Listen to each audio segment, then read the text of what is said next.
बहुत समय पहले पहाड़ों और नदियों के बीच बसा एक छोटा सा गांव था, ढोलकपुर। यह गांव अपनी सादगी और मेहनती लोगों के लिए मशहूर था। लेकिन गांव के बीचों बीच खड़ा एक पेड़ पूरे इलाके में चर्चा का विषय था। वह पेड़ था जादुई केला का पेड़। उस पेड़ के पत्ते हमेशा हरे भरे रहते थे, चाहे कितनी भी गर्मी हो या ठंडी। उसके केले साधारण पीले नहीं बल्कि हल्की सुनहरी चमक लिए रहते थे।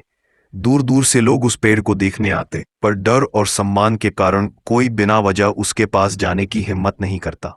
गांव के बुजुर्ग कहते थे कि इस पेड़ का फल सिर्फ उसी को मिलता है जिसका दिल साफ और मन श्रद्धा से भरा हो। अगर कोई बिना धन्यवाद किए केला तोड़ने की कोशिश करता तो केला हाथ में आते ही राख बन जाता। ढोलकपुर में एक गरीब मजदूर रहता था, संतोष। वह रोज सुबह से शाम तक दूसरों के खेतों में काम करता। थकान इतनी होती कि कभी कभी घर पहुंचते ही जमीन पर गिर जाता। भूख और थकान से बेहाल होकर वह उस पेड़ के पास पहुंचा। डरते डरते उसने हाथ जोड़कर कहा, हे भगवान, अगर ये पेड़ सचमुच आपका है तो मुझे आशीर्वाद दीजिए। उसने धीरे से एक केला तोड़ा। केला चमक उठा। जैसे ही उसने उसे खाया, उसका सारा दर्द और थकान गायब हो गई।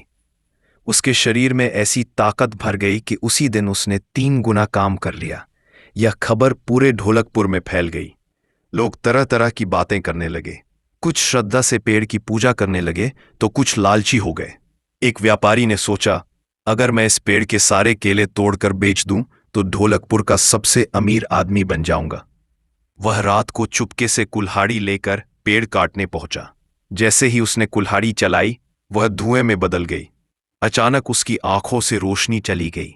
सुबह जब गांव वालों ने देखा तो व्यापारी अंधा हो चुका था और चिल्ला रहा था, मुझे माफ करो, मुझे माफ करो।